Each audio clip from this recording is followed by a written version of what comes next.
2 లక్షల రుణమాఫీ చేస్తామని ఏదైతే ఉత్తర కుమార ప్రగల్భాలు పలికినారో అవన్నీ కూడా బూటకం, ఇదంతా పచ్చి దగా మోసం అని చెప్పి నేను మొన్ననే చాలా వివరంగా మీకు చెప్పడం జరిగింది.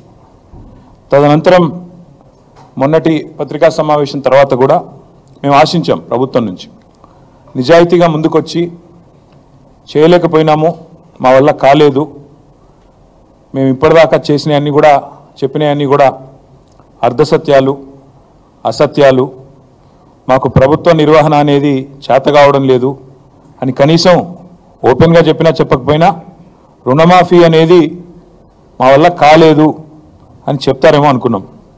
కానీ చాలా నీతిబాహ్యమైన రాజకీయాలు ఈరోజు కాంగ్రెస్ ప్రభుత్వం రేవంత్ రెడ్డి గారి నాయకత్వంలో చేస్తున్నది. రుణమాఫీ బూటకం, పచ్చి మోసం, దగా అని తెలిసిపోయింది.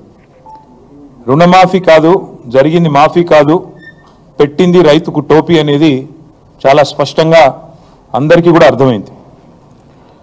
రవ్వంత రుణమాఫీ చేసి కొండంత డబ్బా కొట్టుకున్న ఈ ముఖ్యమంత్రి డొల్లతనం, ఆయన చేతగాంతనం, ఈ అబద్ధాల ముఖ్యమంత్రి నిజస్వరూపం 70 లక్షల మంది రైతుల సాక్షిగా బయటపడ్డది. రాష్ట్ర వ్యాప్తంగా ఈరోజు మీరు చూసినట్టయితే రైతుల ఆగ్రహంతో రగిలిపోతూ ఉన్నారు. రుణమాఫీ కాలేదు అని మండిపడతా ఉన్నారు. బ్యాంకులకు తాళాలు వేస్తూ ఉన్నారు. ఎక్కడికక్కడ ప్రభుత్వ కార్యాలయాలను ముట్టడిస్తూనే ఉన్నారు. మీరు ఒక్కసారి చూసినట్టయితే ఎట్లా జరుగుతూ ఉంది పరిస్థితి అంటే, ఇవాళ ముఖ్యమంత్రి ప్రభుత్వం వారు చెప్తున్న మాటనేమో ఇది వ్యవసాయ మంత్రి గారి స్టేట్మెంట్, తుమ్మల నాగేశ్వరరావు గారి స్టేట్మెంట్. ఇది 2 లక్షల రుణం మాఫీ చేశాం, ఇది వ్యవసాయ మంత్రి స్టేట్మెంట్, తుమ్మల నాగేశ్వరరావు గారి స్టేట్మెంటు. 2 లక్షల రుణం మాఫీ చేశాము.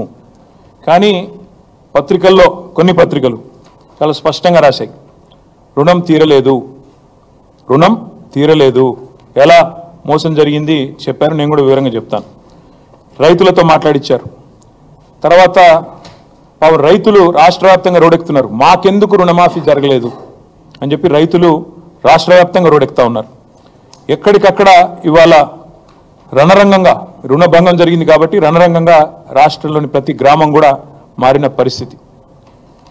ఇవి మాఫీ మంటలు అనే పేరిట మాఫీ అని చెప్పి మోసం చేస్తున్న వైనం ఏదైతుందో దాని మీద ఒకవైపు, మరొక వైపు ఎక్కడికక్కడ నిరాహార దీక్షలు, ధర్నాలు, నిరసనలు. ఇది ఏ పార్టీ ప్రేరేపించింది కాదు.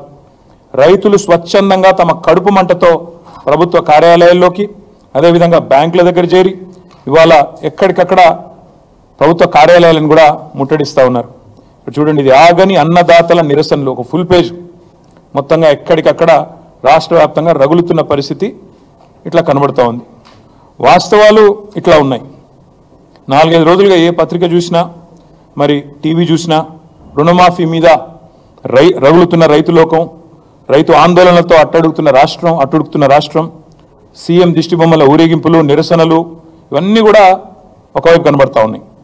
గుండెలు మండి అన్నదాతల ఆందోళన చేస్తుంటే ఇవాళ పోలీస్ కేసులు పెట్టి, అక్రమ అరెస్టులు పెట్టి చేసి వారిని అణిచివేసే ప్రయత్నం చేస్తూ ఉన్నారు.